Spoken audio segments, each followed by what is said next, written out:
Brothers and sisters, by the way, the worst enemy for the sisters not dressing the way that Islam requires them to dress is not non-Muslims, but it is themselves. You are your worst enemy because you are the one who tells yourself, no, I can't. No, I can't. I have to be like everybody else. Conformity. This is the problem we are facing, that we want to conform no matter what the price is. We want to be like everybody else. It once happened with Umar ibn al-Khattab. Have you heard of Umar ibn al-Khattab? Nobody did not hear of Umar ibn al-Khattab. The second Khalifa after Prophet Muhammad sallallahu alaihi wasallam. A delegation from Persia wanted to come and meet the Muslim emperor.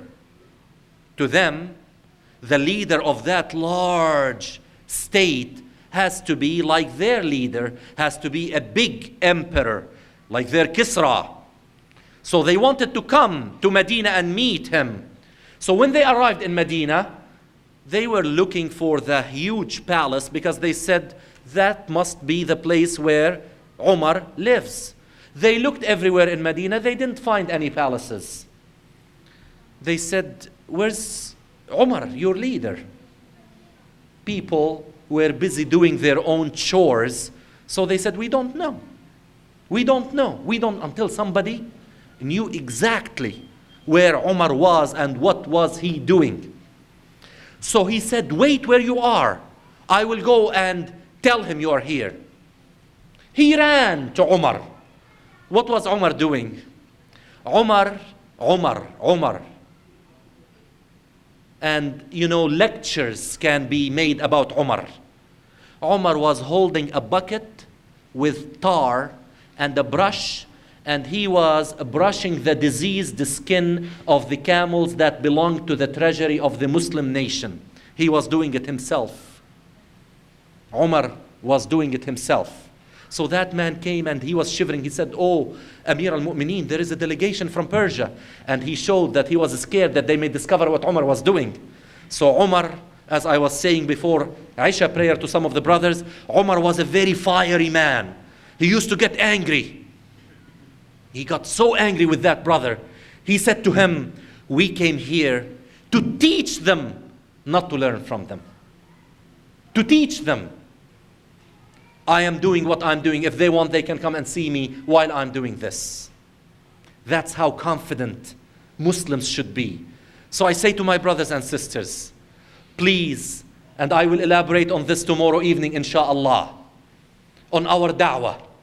The best da'wah we can do is to live as Muslims, according to Islam, according to our Quran and Sunnah, and never be embarrassed. Brothers and sisters, I have to tell you, when I went to dental school, when we used to go to change our clothes and put on our clinic gowns, in the beginning, we used to find strange things. I was in a class of 120 students. 41 of them were Jewish. And some of them were Orthodox Jews. And they wear something under their clothes, a piece of cloth with 4 threads or groups of threads emanating from that piece of cloth, representing the 4 corners of the earth. They wear it under their clothes. Some of them you can see it even coming from under their shirts. They used to do it from day one. No embarrassment. They had the yarmulke on. Did they feel embarrassed about it? 30 or 40 years ago, Jews were persecuted. So they used to hide their identity, and they used to do something that I warn my brothers and sisters not to do. They wanted to cover up their identity, so they went as far as changing their own names, as we are finding some of the Muslims doing nowadays. Someone's name is Muhammad, he becomes Mike.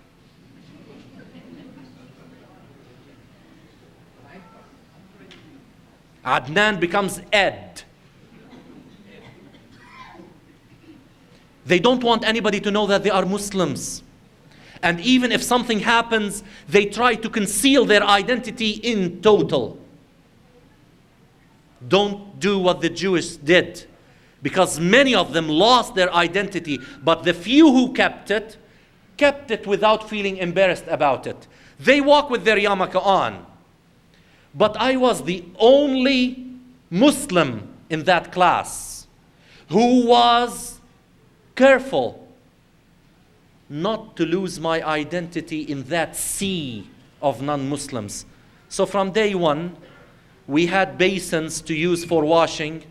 They saw me taking my socks off and my shoes and then lifting my feet, and many of them came and they said, but you didn't use your feet to treat the patients, to wash them. Why are you washing your feet? I said, no, I am doing my wudu, ablution, in preparation for my prayer. And then I asked the dean for a place to pray, and he couldn't find it immediately. So I used to pray in any corner of the school that I find. Brothers and sisters, the result was, when I was in 4th year dentistry, we had a special masjid at the Faculty of Dentistry, University of Toronto. And there were between 10 and 12 students who now felt that they could uncover their Islamic identity, and we used to pray Zuhr and Asr and sometimes Maghrib there before we go home. And everyone showed respect, because there's nothing to be embarrassed about if you are a Muslim. You should be very proud of your identity. Brothers and sisters, if Allah subhanahu wa ta'ala created men and women for each to do his or her own function, it's because Allah subhanahu wa ta'ala knows and we know not, as he told us in the Quran, وَاللَّهُ يَعْلَمُ وَأَنْتُمْ لَا تَعْلَمُونَ. Be careful about this.